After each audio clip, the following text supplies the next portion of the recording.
नमस्कार, मैं डॉक्टर रजनी मीना। आज की कक्षा बी पार्ट फाइनल ईयर के पॉलिटिकल साइंस के विद्यार्थियों के लिए रखी गई है और आज हमारे अध्ययन का विषय है अरस्तु के अनुसार न्याय। प्लेटो के समान ही अरस्तु ने भी न्याय को बहुत महत्वपूर्ण माना, किंतु जो अरस्तु के विचार हैं वो प्लेटो के न्याय संबंधी विचारों से भिन्न हैं। अरस्तु ने न्याय को सद्गुणों के समूह के रूप में देखा और न्याय अपने व्यापकतम अर्थ में सदाचार का पर्यायवाची है। इस दृष्टि से समस्त नैतिक गुणों से संपन्न व्यक्ति को ही न्यायशील माना जा सकता है, परंतु शब्द के संकीर्ण तथा कानूनी अर्थ में न्याय का अभिप्राय है कि प्रत्येक व्यक्ति को उसका उचित भाग मिल जाना चाहिए। अरस्तु ने दो प्रकार के न्याय की बात कही। पहला पूर्ण न्याय, दूसरा विशेष न्याय। पूर्ण न्याय नैतिक गुणों और चरित्र की श्रेष्ठता का नाम है और विशेष न्याय अरस्तु ने दो प्रकार के बताए। पहला वितरणात्मक न्याय, दूसरा सुधारात्मक न्याय।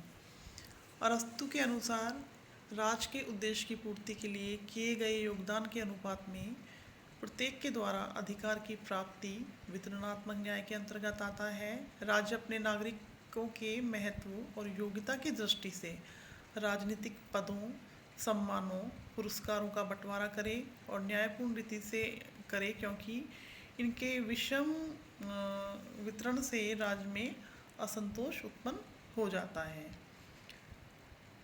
सुधारात्मक न्याय, ये न्याय नागरिकों के पारस्परिक व्यवहार से संबंधित है। ये नागरिक के मध्य संबंधों को नियंत्रित करता है।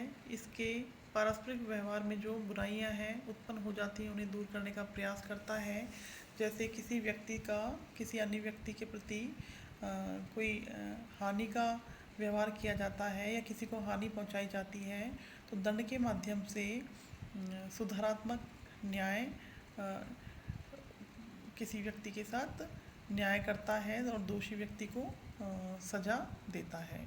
इस प्रकार हम देखते हैं कि प्लेटो की जो न्याय की धारणा है वो अरस्तु के न्याय की धारणा से डिफरेंट है।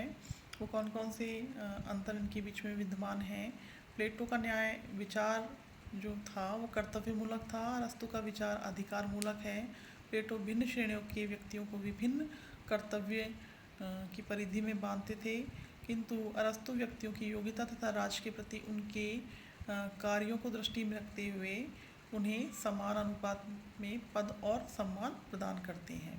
प्लेटो के अनुसार समाज में तीन मुख्य वर्गों में विभाजन था। प्रत्येक वर्ग के सदस्यों के कर्तव्य राज द्वारा निश्चित किए जाते थे, परंतु अरस्तु राज को समान व्यक्तियों का समुदाय मानता है। अरस्तु के अनुसार आनुपातिक समता के आधार पर प्रत्येक नागरिक राज के किसी भी पद और पुरस्कार का अधिकारी हो सकता है, परंतु प्लेटो की जो न्याय की धारणा थी वो सभी नागरिकों को इस प्रकार के अधिकार प्रदान नहीं करती थी। अरस्तु के न्याय की धारणा प्लेटो की धारणा की अपेक्षा अधिक सुस्पष्ट है, विशद है। प्लेटो केवल न्याय के सामान्य रूप का वर्णन करता है, किंतु अरस्तु न्याय के विभिन्न भेदों, पूर्ण न्याय, विशेष न्याय तथा उनके स्वरूप पर विस्तार से प्रकाश डालता है। अरस्तु की न्याय की धारणा विशेष तथा वितरणात्मक न्याय की धारणा न्याय के वर्तमान विचार से भिन्न है, क्योंकि वर्तमान समय में हम न्याय की धारणा के अंतर्गत नागरिकों के पद प्राप्त करने के अधिकार को सम्मिलित नहीं करते हैं। आज की कक्षा यहीं तक। धन्यवाद।